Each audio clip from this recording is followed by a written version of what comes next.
Сәлем қыздар. Бүгінге сіздерге үрме қарын тамағын дайындайық. Менімен бірге болыңыздар. Ол үшін тазартылған барлығы жуылған картошка, сәбіз, еттеріміз, қазыларымыз барлығын қарынның ішіне саламыз.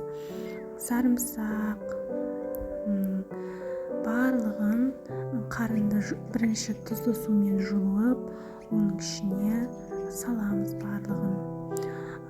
Қарынның бергі жағын, бірінші жағын жақсылап тігіп, одан кейін тігіп алғаннан кейін саласыздар.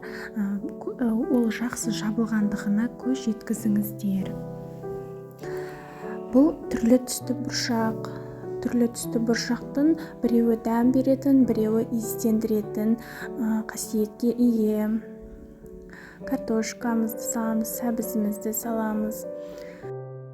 Дәл видеодағыдай жасаймыз, сабақталған жіппен әдемілеп тігіп, оның барлық жері жабылғандығына көз жеткізіп болғаннан кейін ғана суға салыңыздар. Немесе ол суға бөлініп кетуі мүмкін. Қарынды қозғар кезде де, суда қозғар кезде де абайлаңыздар.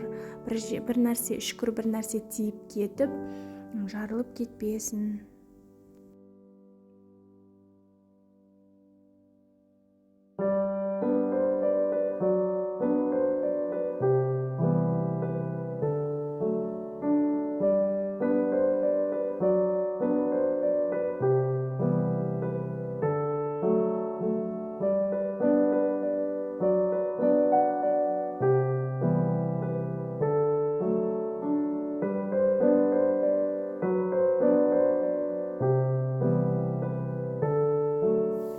Қарынды суға салдық, және ол қарынға сіз тұз салуды ұмытып кетпеңіз.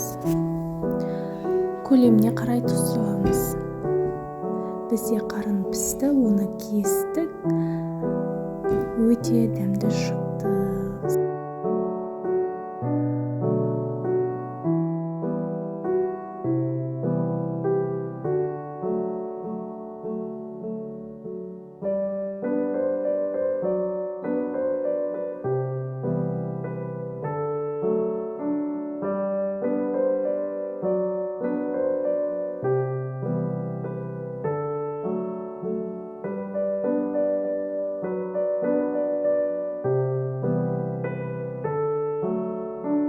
Дайындауға сіздерге де кеңес беремін.